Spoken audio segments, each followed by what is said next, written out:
most people don't have adequate insurance because they couldn't get it. So one company dropped 1,600 policies just in the last 6 months. We've got 16 times as much property damage here as from Hawaii. And I'm hoping that we get at least 16 times the federal appropriation for the CDBG program that helps people rebuild.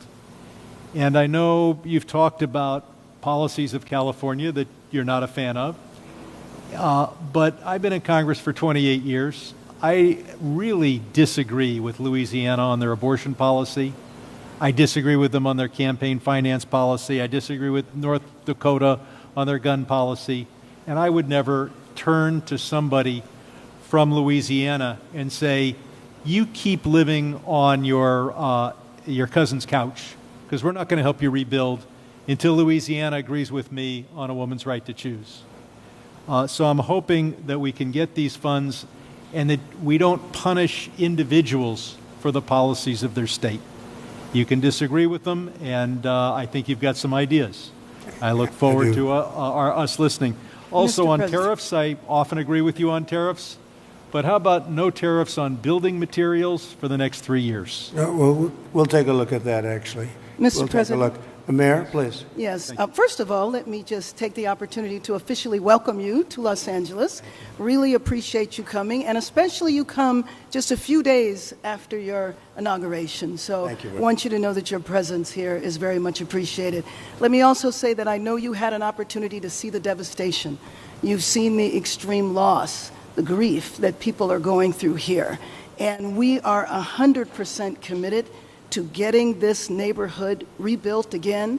You mentioned a couple of things in terms of us expediting. So I signed executive directives right away so that we could cut the red tape, we could get people back building as fast as possible, and we're going to continue doing that. Mayor, the one thing is they are saying they will not be allowed to start for 18 months. No, that will not be the case. Okay, I just hope you're right. You can hold me to it. Because 4 groups said that. No.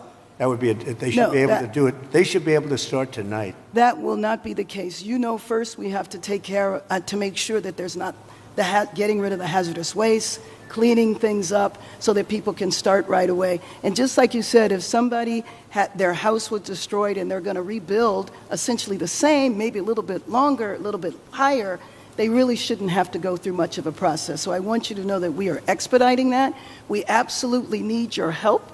We need the federal help. You're a builder. You've got it. I told you. You will have no permit problem. There will be 0 delay. And as far as I'm concerned, you already have the permits. And the resources. I am more worried because I met at least 8 groups of homeowners, and I'm much more worried about the fact that they said it's 18 months exactly. And they were devastated. They want to start now. They want to start removing things. They're not allowed to do it now. And you mentioned hazardous waste. Well, the hazardous waste, what's hazardous waste? I mean, you're going to have to define that. We're going to go through a whole series of questions on determining what's hazardous. Nope. I just think you have to allow the people to go on their site and start the process tonight. And we will. Okay, good. You can come back and check. Mr. President? Yes. I'm Congressmember Judy Chu, and I represent the areas of Altadena and Pasadena. Yes. That's the Eaton fire, and there is a world of hurt there. I know that you've gone to the Palisades and you've seen the devastation, but it's apocalyptic in Altadena, and thank goodness I have a partner with Supervisor Catherine Barger in working to help people get back to normal and to rebuild. But right now they have nothing, and there have been 9,500 structures burned. Most of the deaths have occurred in our area at the Eaton fire, and thousands of people are without homes. And these are working people. These are working class people. They are people like Dr. Jackie Jacobs, who was an educator all her life and then finally became the first black administrator of her educational institution, Pasadena City College, and then retired, now 88 years old, and then her home of 30 years burned in Altadena. Yeah. She has nothing. She left with only the clothes on her back. She has nothing. And so they need this help. And I just want to make sure that you remember the people in Altadena and Pasadena, and that you can come there and see how terrible the devastation has been there so that they can get the help that they need. Just remember one thing, and I like the way you express yourself beautifully, actually, but I've only been here 3 days, and I'll do a great job. But we had another president, and this took place during the life of another president, not me. But I'm going to be the president that's going to help you fix it, because he would not have been able to help you fix it, okay? So we'll take care of it. We'll take care of it, and we'll work closely. Yeah, we'll work closely, and I know your community was really devastated, incredibly, so we understand that. Thank you very much. Mr. President, I'm just going to follow up. Supervisor Yes, please, go Kappenberger, and I also represent Altadena, and what I tell people is people of Altadena are the exact people you talked to when you were running. You've got individuals from every walk of life, and it is actually at one time was the only place African Americans could purchase homes. It was redlined.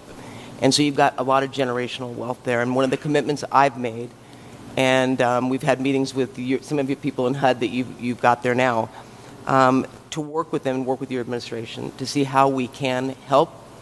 And I've been pleasantly surprised. I know on HUD we've got some asks that we are going to be working with you on. But more importantly, I just really want to emphasize what Congresswoman Chu said, and that is that these are individuals who are feeling forgotten. And what I tell them is, and when we invited you out here, I told, when I went to the AME church, this president was talking to you when he was running. You understand the difficulty in making ends meet. You understand the high cost of living. And now their biggest fear is that that's going to impact their ability to rebuild. And I have made them this commitment, because this is my last term, that for the next 4 years, you talk about 18 months, I've told our county staff that if you're going to get in the way, then get another job. Because we are an all hands on deck. And quite frankly, if the bureaucracy can't get out of the way, we'll just roll over it. And we've said that, and we've made it clear. The governor's waived CEQA, which I feel should be completely reformed, if not eliminated. And if it's being eliminated for this... How are they doing with CEQA? How are they doing How with is it? What's been the attitude of the people running that whole situation? It adds sometimes years on to an application. Can't do it. Can't. No, and the governor's... And Coastal Commission also. He waived that. We're going to have to override the Coastal Commission, because Right. I've dealt with the Coastal Commission for a long time, and they are considered the most difficult in the entire country. And we cannot have them play their games and wait 10 years to give somebody a permit. In fact, I'm going to override the Coastal Commission. I'm not going to let them get away with their antics. Well, Okay? Thank you. Thank you, David. Mr. President, I just want to thank you for your leadership on California water policy. You made it a priority from day one. For those of us in the Central Valley in Northern California, we have catastrophic wildfires as well. California is a wildfire-prone area, so ensuring reliable, stable water supplies is critical. And so your leadership, your executive order, moving more water, maximizing flows throughout the state of California, building more water storage, more conveyance, coordinating. It would have a great impact on, I know your area very well. It would have an unbelievable impact on your area. Absolutely. We just want to thank you for making it a priority. Yeah. You know, even beyond the fire stuff, the farms. I was driving up with congressmen a few years ago because they were complaining they had no water. And I was driving up, and you'll see all of this incredible land, but it's absolutely bone dry. And then you'll see little green patches, and the green patches are so beautiful. You know, they have that land, they say it's as good as Iowa farmland, but it has no water. And it's artificial, has no water. They send the water out into the Pacific Ocean. And when we let that water come through your valleys and down to Los Angeles and everything, you're going to have a different place. It's going to be a whole different place. And you guys have to get together and say, gee, we want it. It's the craziest thing I've ever seen. So at least you said that, and I appreciate it. Because your farmers will be able to, instead of having 1 acre out of 100, which is all they have, they'll be able to have 100 acres out of 100. And it's among the best, they say it's the best farmland just about in the country, as good as any place there is. So, but you can't, it's no good without water. So that's beyond the fire stuff. But today we're talking about fire. But it's good for everything. So I hope you can lead a group. And Darrell, if you can lead a group, I know how you feel. And, you know, support what I'm doing, because what I'm doing, I guess, is controversial. I don't know what's controversial about sending millions and millions of gallons of beautiful fresh water from the Pacific Northwest and further up than even that into an area that's bone dry. We have to, you know, I have a house in Beverly Hills, and you get notices every once in a while. They want you to go down to 38 gallons per person or something, per house, per person. I say, you mean you can only have, 38 gallons sounds like a lot. It's not a lot. And they want to do that every once in a while, and you just think it's ridiculous. When you have like just about as much water as anybody in the country, and we shouldn't be in a position where you have tumbleweed that's dry as a bone, that even tumbleweed can be nice and green and rich and loaded up with water, and it's not going to burn. You don't even have to remove it. It's not going to burn, but it's just dry. So I hope you can all get together and say, I'm so happy with the water that's going to be flowing down, because I just don't see anything. They talk about the Delta smelt, which is a fish that's this big, but it is really not, doesn't have to be protected because it's in other areas. It's in numerous other areas. So it doesn't have to be protected. The people of California have to be protected.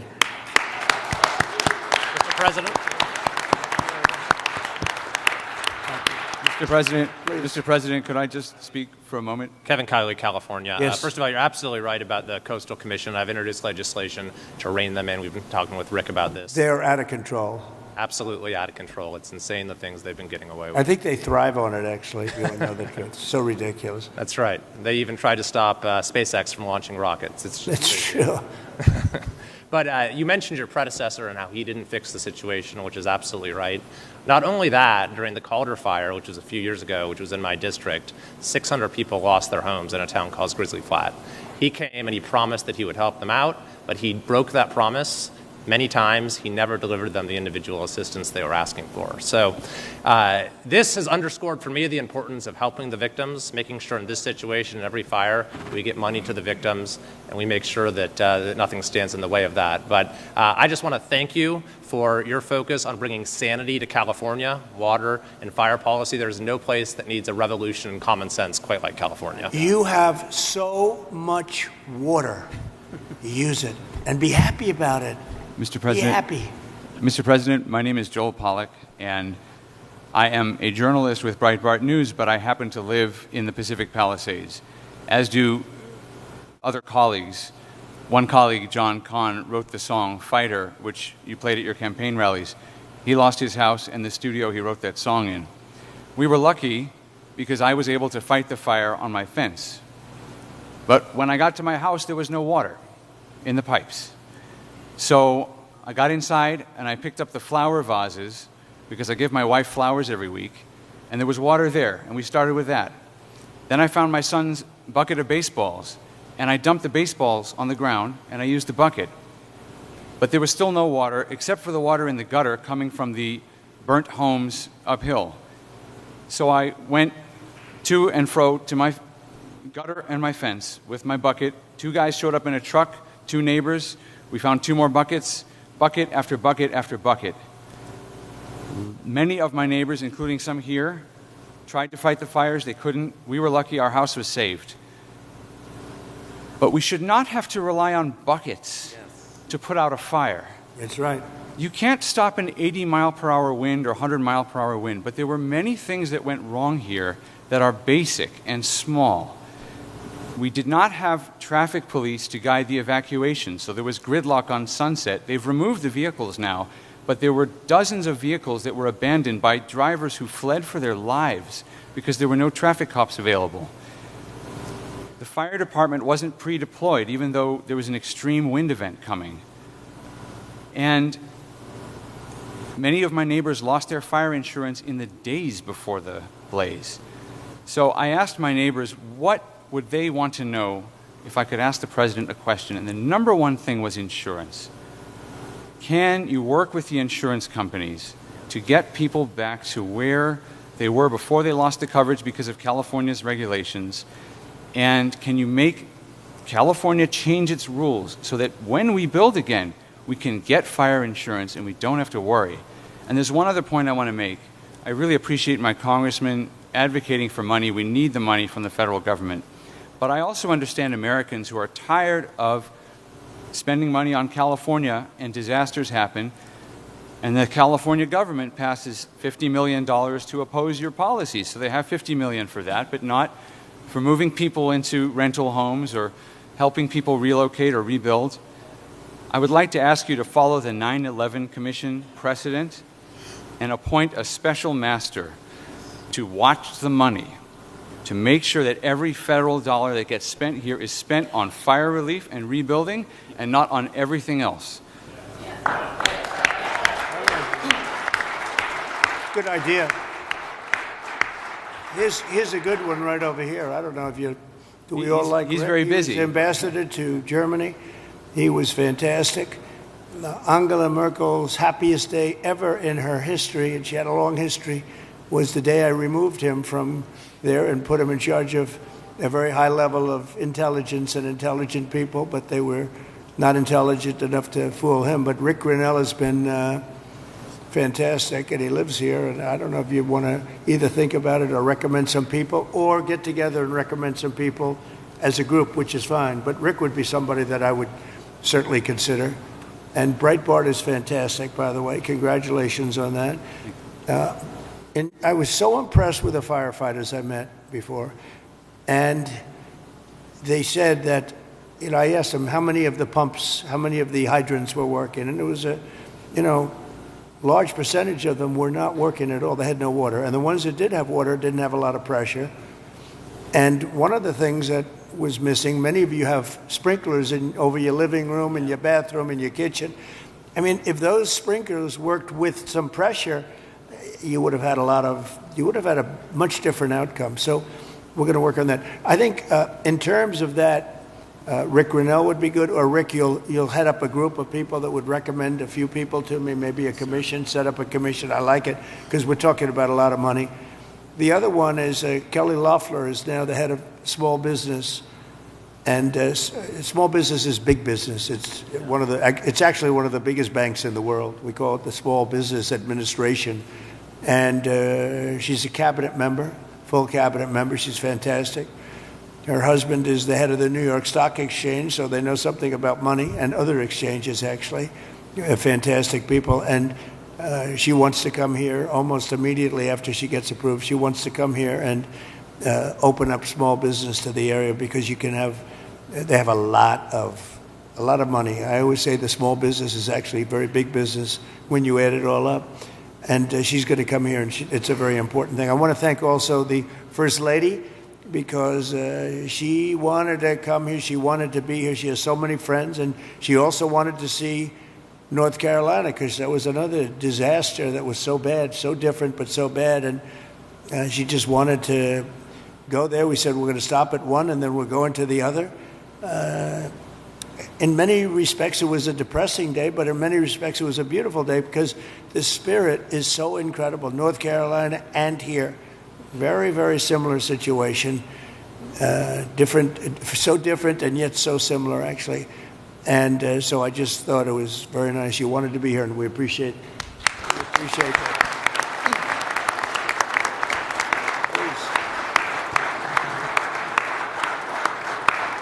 Jay?